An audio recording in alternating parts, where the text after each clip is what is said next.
3월 3일이 공사 창립 기념일입니다. 올해가 공영방송 50주년이 되는 해인데요. 최강시사 공영방송 50주년 특집 대한민국의 길을 묻다.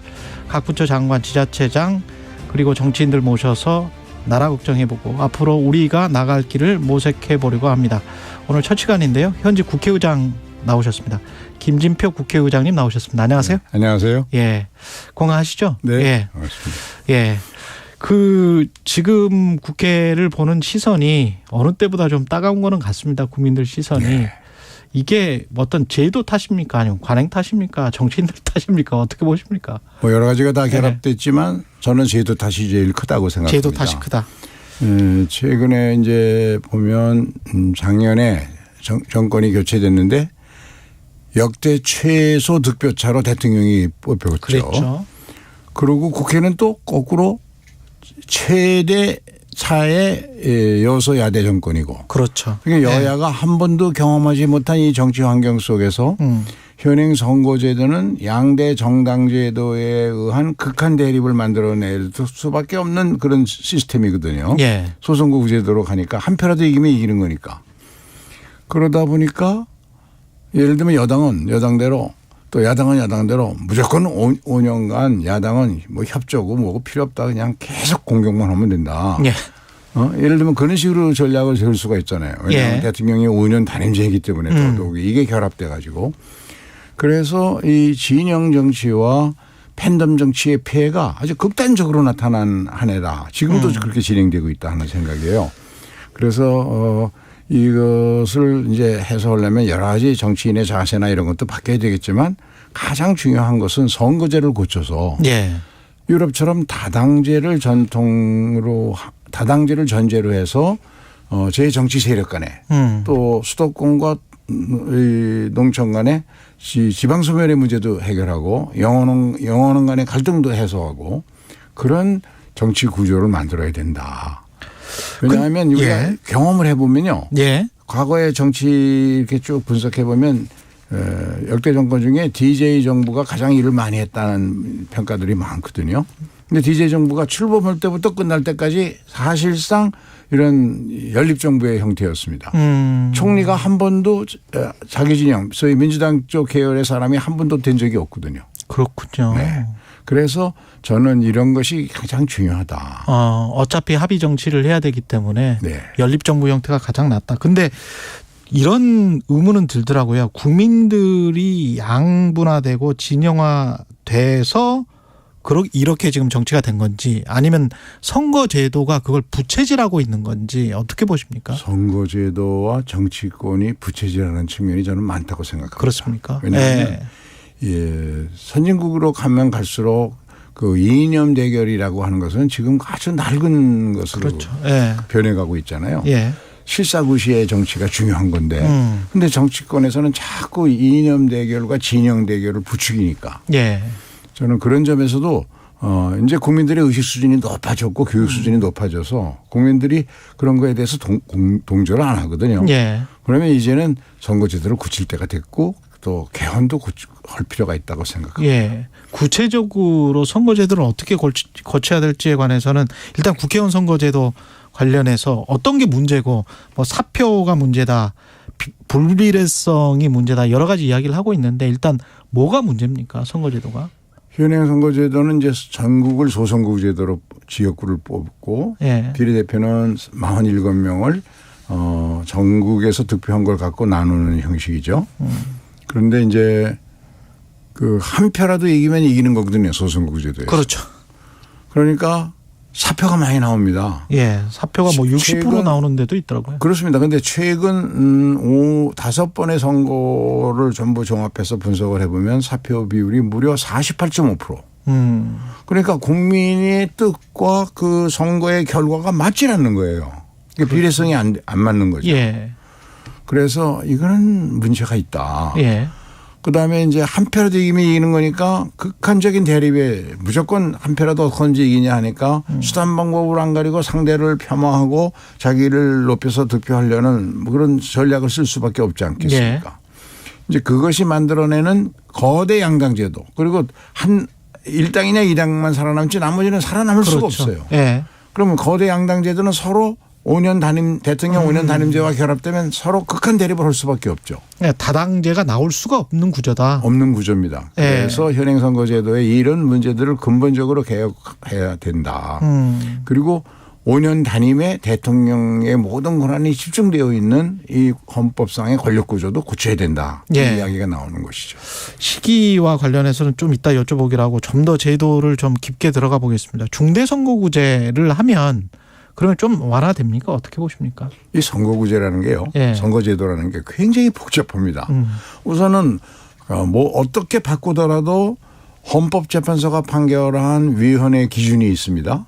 도농 간의 이 그렇죠. 표의 값이 예. 2대 1이 등가성. 넘으면 안 되거든요. 예. 표의 등가성이. 예. 최소한의 등가성이 2대 1 기준을 맞춰야 되는 전제하에서 해야 되는데 그러면서 지금 현행 선거의 문제를 고치려면 지역구는 줄이고 비례를 늘려야 되는데 예. 지역구 줄이는 게 간단치 않죠. 어렵죠. 저항도 많고. 그렇죠. 기득권 정치인들은 예, 뭐. 그렇습니다. 예. 그러면 이제 손쉽게 생각하면 그러지 말고 국회의원 정수를 늘려서 그걸 다 비례대표로 활용하면 되지 않냐는 얘기가 할 수 있고 예. 일부 국회의원들이 그런 법안도 냈습니다. 근데 여기는 문제가 하도 오랫동안 국회가 불씨를 많이 받은 데다가 국민들이 동의를 안 합니다. 그러면서 이제 그러면 예산을 동결하자. 예. 22대 국회에 국회의원 전체 인건비 예를 들면 30명의 정원을 늘리면 300명의 인건비로 5년간은 330명이 쓰자는 그런 걸 법으로 다 만들어서 확보해 놓으면 되지 않겠냐. 예. 그렇게 되면 조금은 쉽습니다. 30명이라는 비례대표가 늘어난 것을 그것을 지역별로 어떻게 배분해서 도농 간의 문제라든가 영호남의 문제라든가 이런 걸 해소하는 데 도움이 되게 만들 수 있느냐 하는 건 소위 권역별 연동형 비례대표제라는 여러 가지 방법을 쓰면 되고 예. 거기서 위성정당 출연만 못하도록 하는 걸 확실히 보장하면 되거든요. 예. 그런데 이제 그게 쉬운 일은 아니니까 예. 워낙 국회에 대한 불신이 높으니까 그러면 현행 국회의원 수를 유지하면 어떤 방법이 있겠냐. 예. 그럼 다른 방법 없고 지역구를 줄여야 비례대표가 늘어날 거 아닙니까. 그럼 지역구를 줄이려면 도시에서 줄일 수밖에 없죠. 인구가 많은 곳에서. 예. 수도권 등 대도시에서 줄여야 되는데 그것을 만들어내는 방법이 이제 여러 가지가 대안이 있는데 첫째가 이 중대선거구제도입니다.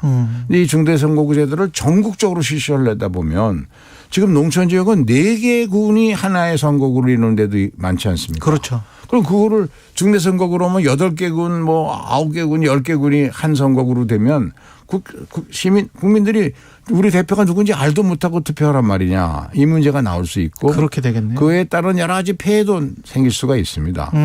그런 점 때문에 그것도 좀 문제가 있고 그렇다면 도농복합형으로 가면 어떠냐. 예. 근데 이제 도농복합형은 논리적으로 아니 같은 대한민국에서 어떤 지역은 하나 뽑고 어떤 지역은 둘 이상 뽑고 이게 말이 되냐. 그래서 이런 것들을 잘 종합하는 제안을 제가 이제 그 정치개혁특위에다 요청을 하고 있습니다. 그래서 그렇군요. 단일안을 만들기는 어려우니까 2월 말까지 복수안을 만들어 달라. 예. 그러니까 복수안을. 예. 국회의원 정수를 유지하는 걸 전제로 했을 때 지역구를 어떻게 줄일 거냐를 가지고 복수안. 국회의원 선거구를 국회의원을 정수를 늘린다. 예. 할 때의 복수안. 이렇게 그런 정도를 가지면 거기서 이제 조합을 하면 실천 가능한 대안을 선택할 수 있다는 거죠. 근데 국민들이 보기에 장점과 단점이 다 있는 제도이겠습니다만은 속으로는 여야가 특히 거대 정당들이 속으로는 시뮬레이션을 하면서 이렇게 되면 우리가 어느 지역에서 몇 석을 얻게 될 거야 또는 우리가 불리하게 될 거야 뭐 이런 계산하에 선거제를 조악하게 이렇게 바꾸는 것 계약하는 것 그건 별로 바람직하지 않을 것 같거든요. 그러나 어느 나라나 선거제도를 바꿀 때는 그 당시에 이 통계 기법에 따라서 최대로 어느 정당이나 새로운 룰에 따라서 유불리를 안 따진다는 건 말이 안 되죠. 아 그렇습니까? 따져봐야 예. 되겠죠. 그런데 오히려 그걸 안 따지고 하다가 잘못하면 소위 위성정당 시간이 급하고 해서 시뮬레이션도 못하고 하면 잘못하면 위성정당이 나올 수도 있거든요. 아 그렇게 되는 거군요. 그래서 예. 이제 제 생각에는 네. 이런 것들을 충분히 알려주고 그리고 선택하는데 중요한 것은 지금 말씀처럼 작은 이 기득권을 지키려고 그런 개혁이 방향은 옳고 나라를 위해서는 또 새로운 정치 개혁을 위해서는 가야 된다는 걸 알면서도 그렇죠. 기득권에 안 좋고 안 따라오려고 하는데 문제가 있는 거죠. 그렇죠. 그래서 그런 경우에는 아마 이제는 국민들이 판단할 겁니다. 다행스러운 것은 초당적 정치개혁 모임에 어제 현재로 138명의 의원이 함께 가입을 했고 아마 수일 내에 150명은 넘을 것 같습니다. 그래서 이번에는 대다수의 의원들의 그런 공감대와 분위기가 만들어지고 국민적 공감대도 만들어지고 있기 때문에 저는 이 소위 기득권에 안주하려고 하는 선거제 개혁이나 정치 개혁을 기피하려고 하는 자기 기득권을 지키기 위해서 그런 정치인이나 정치 세력은 다음 선거에서 국민들로부터 심한 비판을 받으리라고 봅니다. 근데 의장님이 이런 말씀 하시기가 조금 좀 꺼려질 수도 있겠습니다만 본인이 생각하시기에 또 오랫동안 정치를 해오셨기 때문에 이 정도 제도가 가장 지금으로서는 바람직하다 이런 속으로 생각하시는 게 있을 것 같아요. 그거를 지금 제가 말씀드리면 마치 제가 다 만들어 놓고 따라오라고 하는 게 되고 그건 그렇게 하면 안 되고 그래서 제가 이제 2월 말까지 복수안을 내놓으면 그거를 국회의원 300명이 함께 참여해서 토론하는 전원위원회라는 게 있습니다. 본회의장에서 300명이 일주일에 2번씩 만나서 계속 토론을 해서 모든 사람이 자기 의사를 발표하는 것이죠. 그 과정에서 마크에서 협상을 하고 교섭을 하고 또 이런 모든 과정이 다 공개리에 진행되니까 그러면 저는 3월 한 달 동안에 300명 중에 200명 정도가 사인하는 동의할 수 있는 선거제 협상안이 만들어지면 성공하는 거거든요. 그런데 이 과거에 실패하는 이유는 이제 지도부에다 위임하고 지도부가 소위 자기 나름의 정치적 계산과 시뮬레이션에 따라서 하려다 보는데 이게 잘 답이 안 나오거든요. 또 협상이 잘 안 되고 그럼 자꾸 뒤로 미루면 다른 정치 현안이 발생하면 서로 대립하고 하면 또 안 되고 또 안 되고 해서 심한 경우에는 선거하기 한 달 전에까지 협상이 안 되는 경우가 많았습니다. 근데 선거법 개정 조항 개정할 수 있는 게 지금 현재로서는 1년 안에 해야 되는 거 1년 전에 해야 되는 거 4월 10일까지 해야 되는데 이거 안 지키고 한 번도 지킨 적이 없습니다. 과거에 선거 직전까지도 협상이 되는 경우가 많이 있었거든요. 그래서 이제는 그렇게 하면 안 된다. 우리가 법을 만들어 놓고 우리가 안 지키면 어떡하냐. 그래서 올해는 그걸 지켜보기 위해서 전원위원회를 통해서 3월 말까지 협상을 해서 만들어내고 그거에 따라서 선거구 획정까지 법정 기한은 4월 10일까지 끝내자는 것이죠. 만약에 4월 7일까지 못 끝내면 아까 그 조항 1년 내에 해야 된다. 이거를 그 조항을 바꾸면서 선거법을 개정하는 것도 괜찮은 방법이다. 어떻게 생각하십니까? 저는 그건 고려하지 않고 있고요. 그건 고려하지 않고 왜냐하면 1년 정도는 두는 것은 현역 의원들이 늦게 하면 늦게 할수록 현역 의원들에게 특혜를 주는 겁니다. 무조건 3월 안에 끝내야 된다. 그렇습니다. 그래서 이제 새로운 도전자들이 나올 수 있어야 되는데 그 공평해야 되지 않겠습니까? 선거법이나 선거구가 정 안 되면 내가 어디서 무슨 룰로 싸워야 할지도 모르면서 도전할 수도 없는 거고요. 그래서 이거는 반드시 지켜야 되는데 정 안 되면 현행 선거제도로 가는 수밖에 없는 거죠. 그러나 현행 선거제도에서 국민들이 이거는 말이 안 된다고 한 위성정당을 막을 수 있는 것은 보완이 돼야 되죠. 그러나 제가 보기에는 이번에는 반드시 개선안을 만들 수 있으리라고 확신합니다.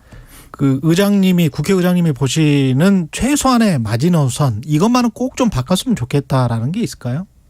바로 그거죠. 사표 방지하는. 적어도 대화와 타협의 정치가 되려면 다당제가 돼야 되니까. 그래서 비례대표를 어떻게든지 좀 늘리는 것을 확보해야 된다는 것이죠. 소선거구제는 바꿔야 되겠다. 이런 생각이시네요. 이 비례대표제를 소선거구제를 다 바꾸자는 것은 아닙니다. 어떤 방법으로 바꾸냐 하는 거고요. 비례대표를 늘리는데 대전제가 있습니다. 지금처럼 비례대표의 후보를 각 정당이 자의적으로 마음대로 100% 자유로 결정할 수 있도록 되어 있는데 그렇게 하면 안 되고 이 비례대표도 국민의 대표이기 때문에 국민의 의사가 반영될 수 있는 선출 방법.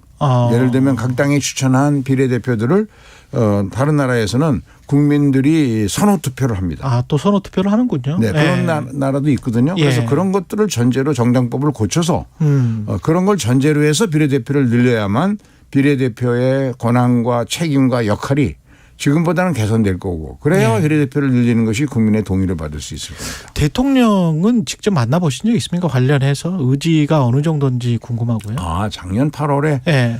그 대통령하고 저녁에 이제 대통령이 초대해서 우리 의장단하고 예. 지금 그 의장단 속에는 현재 정진석 그 당시 부의장도 있죠. 예. 그 같이 저녁을 했는데 여러 가지 얘기가 나오다가 선거제와 관련한 얘기가 나오니까 개헌과 선거제에 관한 얘기들이 나왔습니다. 근데 대통령께서 개헌이 꼭 해야 한다. 그리고 이 승자 독식의 현행 선거구제도 반드시 고쳐야 된다. 예. 그 말씀을 아주 의지를 가지고 하시더라고요. 예. 선거법뿐만이 아니고 개헌에도 관심이 있다. 개헌과 관련해서도 의장님도 확고한 입장이 있으시지 않으세요? 이거는 좀 해야 되겠다. 네, 해야 됩니다. 왜냐하면 예. 저뿐만 아니라 모든 중에 여론조사에서 국민의 68%, 전문가들의 90%, 국회의원은 무려 93%가 어떤 여론조사를 해도 개헌은 꼭 필요하다고 하고 있습니다. 임기 내에 꼭 손을 보실 생각이세요? 그렇습니다. 그런데 왜 그러냐 하면 왜 그러면 그렇게 높은 지지율이 나올까요? 수년간 해도 똑같습니다. 근데 이거는 뭐냐 하면 우리가 현행 헌법이 37년이 되지 않았습니까? 예. 그런데 이 37년 된 현행 헌법은 우리가 개도국 때 만든 거죠. 87년. 예. 그래서 그 헌법으로 중진국을 거쳐 이제 선진국의 문턱까지 오지 않았습니까? 그때는 발전의 속도가 중요했고 그래서 권력을 집중해서 대통령에게 몰아주고 하는 현행 헌법이 이제 그 나름의 역할을 했습니다. 그런데 점점 선진국으로 갈수록 사회에 많은 문제들이 노출되는데 이걸 정치가 해결을 못하고 있고 예. 대통령도 제대로 해결하기 힘들고 그렇죠. 그리고 이런 상황에서 선진국하고 비교해 보면 이제 중요한 건 뭐냐 하면 국민 한 사람 한 사람이 가지고 있는 창의성을 최대로 발휘하게 하는 그런 다양성을 살려주는 정치를 해야 되거든요. 예. 그런 권력 구조를 만들어야 되고 그것은 다당제를 전제로 대화와 타협의 정치를 가는 수밖에 없다. 그래서 대통령에게 집중된 현행 헌법상 권력 구조를 바꾸는 걸 골자로 하는 개헌이 꼭 필요하다는 것이 국민들 전체가 가지고 있는 공감대다. 예. 저는 그렇게 생각해서 근데 역대로 이제 많은 의장들이 계속 노력을 했는데 전부 무의로 끝났거든요. 예. 그래서 이거 왜 그랬을까? 너무 많은 거를 다 하려다 보니까 그러면 각각에서 이해관계가 다른 집단이 이견을 제시하고 하니까 정치권이 힘이 드니까 못한 거죠.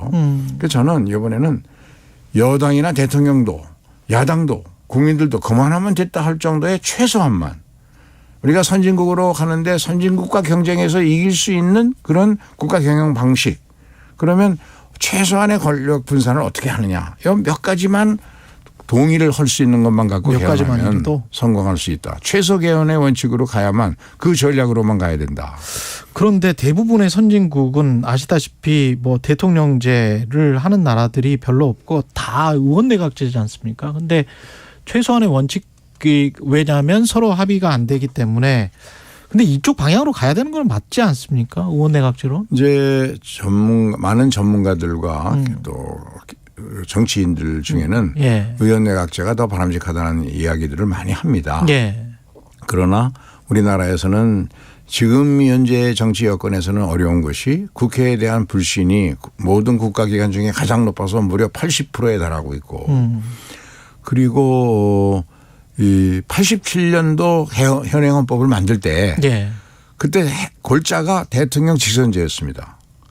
그런데 국민들은 아직도 여론조사를 해보면 내 손으로 우리나라 최고 지도자를 뽑는다에 대한 자부심이 있습니다. 그래서 이거는 쉽게 못 바꿀 것 같습니다. 예, 그렇군요. 그래서 이 두 가지가 좀 달라지기 전에는 예. 저는 대통령제는 유지될 수밖에 없다. 그럼 대통령제를 유지하면서도 그 대통령제에 나타나고 있는 권력 집중의 폐해, 예. 이 다양성을 살리지 못하는 문제를 어떻게 보완할 거냐. 예. 여기에는 여러 가지가 있겠지만 예를 들면 총리의 헌법상의 여러 가지 권한이 있지 않습니까? 예. 국회의원 임면 제청권도 있고. 그렇죠. 국무위원. 예, 국무위원 예. 입현 제청권이 있는데 이게 예. 한 번도 제대로 발의가 안 돼요. 예. 그건 왜 그럴까? 총리 임명에 대통령이 정권을 행사하거든요. 100%를. 그러면 이거를 좀 바꿔보자. 그러면 국회가 2명을 예를 들어서 추천해서 대통령이 선택한다든지. 국회가. 아니면 거꾸로 대통령이 2명을 국회에 추천해서 국회가 표결로 결정한다든지. 그러면 그렇게 당선된 총리는 좀 다르게 행동하지 않겠습니까? 그렇겠습니다. 예. 그렇게 되면 행정부 안에서도 견제와 균형이 작용할 겁니다. 그 총리가 또 조각을 하고. 총리가 이제 예. 실질적 조각권을 행사할 수 있는 것이죠. 예. 추천권을 행사할 수 있는 거죠. 물론 대통령이 안 들을 수 있지만 그러나 대통령이 협의하게 되거든요. 예. 지금은 전혀 협의 안 하거든요. 사실상. 그렇죠. 예. 그래서 그렇게 되면 다양한 전문가들이 국정 운영에 참여할 수 있는 길이 열리고 총리의 추천에 의해서 한 대통령을 중심으로 한 정치 세력이 아니라 다양한 정치 세력이 함께 의논하는 그런 행정부 안에 그 자체 구조도 좀 만들지 않겠습니까? 예. 그리고 대통령과 국회가 정부와 국회 간의 대화와 소통의 통로도 훨씬 넓어지겠죠. 예. 그래서 그 정도 개헌만 해도 저는 상당히 큰 변화다, 성공이다라고 생각합니다. 중임제로 하는 거, 그래서 중임제가 중간 선거가 되는 거, 그러면서 어떤 정권이 자신들이 생각했던 과업 성과를 계속 이어나가는 것, 이런 방안에 관해서는 어떻게 생각하십니까? 저도 그건 공감하고 예. 대체로 4년 중임제로 바꾸면서 5년 단임제가 피해가 너무 크게 나타났으니까 예. 4년 중임제로 바꾸면서 총리와 대통령 간의 관계, 총리 선출의 문제만 좀 보완돼도 상당히 큰 부분이고 그다음에 더 여야가 합의해서 추가할 수 있다면 국회의 권한을 좀 제대로 강화해서 조약에 대한 체결과 비준에 있어서 지금은 전혀 정부가 독자적으로 할 수 있는데 예. 선진국처럼 이제 그렇죠. 조약이 더 중요하니까. 국회에서 승인해야죠. 국회에서 예. 그 조약의 심의에 대해서 조약의 체결 과정에 대해서 좀 더 관여를 하도록 하고 그리고 이제 예산안의 심의가 지금처럼 예. 그 사실상 그냥 정치 심의에 그치지 않고 실질적 심의가 좀 더 진행될 수 있도록 국회의 권능을 좀 보완하는 이런 방안들이 협의되고 있습니다. 그렇군요. 그리고 모두의 말씀을 하셨습니다만 가장 최소한의 지금 표차로 당선이 됐단 말이죠. 그래서 결선 투표 이야기를 하시는 분들도 꽤 있는데 그것도 중요한 개정 내용입니다. 예. 합의되면 결선 투표를 하면 우리 정치권이 선거할 때마다 그 단일화의 그 싸움에 그것이 중요 이슈를 이루고 있지 않습니까? 그렇죠. 그런데 이제 결선 투표가 되면 그럴 필요 없는 거죠. 예. 그리고 결선 투표는 그런 점에서 보면 다당제를 만드는 전제가 될 수도 있기도 합니다. 자기의 정치적 철학과 비전을 굳이 바꾸지 않고도 예. 일단 결선 투표를 해서 정해지면 그 과정에서 나중에 연합하는 정권을 만드는 기초가 만들어질 수도 있죠. 알겠습니다. 한 4, 5분밖에 안 남았기 때문에 현안도 약간 좀 질문을 드리겠습니다. 네. 왜냐하면 경제 쪽에서도 최고 전문가신데 지금 경제는 뭐가 제일 문제입니까? 현재 이제 여러 가지 경제적 어려움이 나타나고 특히 우리의 성장률이 국제기구나 이런 데서 최근 들어서 다른 나라는 조금씩 올려주고 세계 성장률도 조금 올려주는데 한국은 자꾸 떨어뜨리니까 예. 국민들이 불안하고 정부도 그렇고 그렇죠. 그런데 이제 이 고금리의 고물가 저성장을 일으키는 근본 원인들이 러시아 우크라이나 전쟁으로 인한 농산물과 에너지 가격의 급등이라든지 미국이 코로나로 추출된 많은 이 인플레이션의 원인을 수습하기 위하여 오랫동안 고물가 정책을 펴고 앞으로도 펴겠다고 하는 정책적 기조 그것을 다른 세계도 모두 안 받아들이면 미국과의 금리차 때문에 국내 그렇죠. 경제가 운영이 안 되니까. 근데 이런 것들이 전부 외생적 변수입니다. 그렇죠. 우리가 마음대로 할 수가 없는 거거든요. 네. 그런데 이제 이런 것들은 최대로 잘 관리해서 우리 민생 경제가 견뎌낼 수 있도록 어려움을 서로 나누면서 보완하는 그런 정책적 노력이 필요한데 모든 위기 극복에 있어서 중요한 것은 저는 우리가 가지고 있는 강점을 활용해서 집중해서 위기를 돌파하는 게 필요한데 이런 모든 문제들을 그것이 과거에 우리가 맞았던 외환위기나 이런 위기, 금융위기로 번지지 않도록 하려면 외국에서 대한민국에 투자해야만 된다 하고 많은 투자가 들어오게 만드는 게 제일 중요합니다. 예. 그러면 모든 문제가 해결됩니다. 예. 환율도 안정되고 물가도 안정되고 투자가 들어오니까 모든 경제 문제가 해결이 되거든요. 일자리도 늘어나게 되고. 예. 그런데 그 기회가 있습니다. 그것이 공급망 변경이 지금 일어나고 있지 않습니까? 그렇죠. 예. 중국에서 엑소더스, 중국에서 탈출한 자본이 그중에 이제 전기차라든가 반도체라든가 또 2차 전지 같은 것들은 다른 나라가 만들기가 쉽지가 않습니다. 오히려 기회가 대량 생산 능력이 있는 나라가 그러네요. 한국, 대만 등 몇 나라 안 되거든요. 그렇죠. 그런데 그런 나라에 비해서 우리가 강점이 있습니다. 우수한 인력을 가지고 있거든요. 또 뛰어난 적응력이 있고 그리고 지정학적으로 대만 우리가 강한 경쟁 상대인 대만보다는 우리가 지정학적으로 좀 더 유리하거든요. 예. 그렇다면 이런 데 집중해 가지고 그런 공급망 변경기에 지금 일어나고 있는 이런 외국인 직접 투자를 빨리 유치하는 다양한 전략을 쓸 필요가 있고 여기에 정치권이 서로 힘을 모아야 된다. 예. 다행인 것은 작년 3, 4분기 이후에 이런 추세가 급격히 일어나 가지고 그 외국인 직접 투자가 사상 최대로 2천억 불을 넘어서 최대로 늘어났습니다. 물론 대만도 많이 늘어났습니다. 예. 그래서 저는 이것을 살려나가는 것이 현재의 경제 위기 극복의 가장 중요한 전략이라고 생각합니다. 그리고 정치 개혁을 위해서 또 의장님이 강조하시는 사자성어가 있던데요. 네네. 예. 제가 어제 그 임시국회 개회사에서 예. 시민 여상이라는 얘기를 했습니다. 시민 여상. 이 말은 그 조선 중기의 우계 성원 선생이 자기 제자가 과거에 급제해서 이제 벼슬길에 나설 제자들을 보고 한 말씀인데 정치하는 사람은 정치하는 자세가 정치의 모든 현안 하나를 다룰 때마다 자기 몸에 뼈르지 같은 상처가 났을 때 작은 거지만 얼마나 신경 쓰고 그렇죠. 합니다. 그런 심정으로 그렇게 간절하고 극진한 마음으로 국정에 임해야 된다. 예. 그래서 저는 그런 극진히 많은 마음으로 임하고 있는 그 138명의 그 초당적 정치개혁 모임. 예. 그 당 지도부로부터 비판받고 뭐 이런 거 다 자기가 손해보는 거 다 개념지 않고 같이 모여서 우리 정치개혁 하자고 선언하신 분들 아닙니까? 예. 그분들을 칭찬하면서 제가 이 말을 했습니다. 그 국민 유권자 보기를 자신의 몸에 그 있는 상처처럼 그렇죠. 다듬고 그 상처를, 보살피고 예. 예, 그래라라는 말씀이시죠. 그 한 1분 정도 남았는데요. 한마디만 좀 해 주시면 좋을 것 같은데 대통령이 국회와의 관계를 지금 잘 하고 있습니까?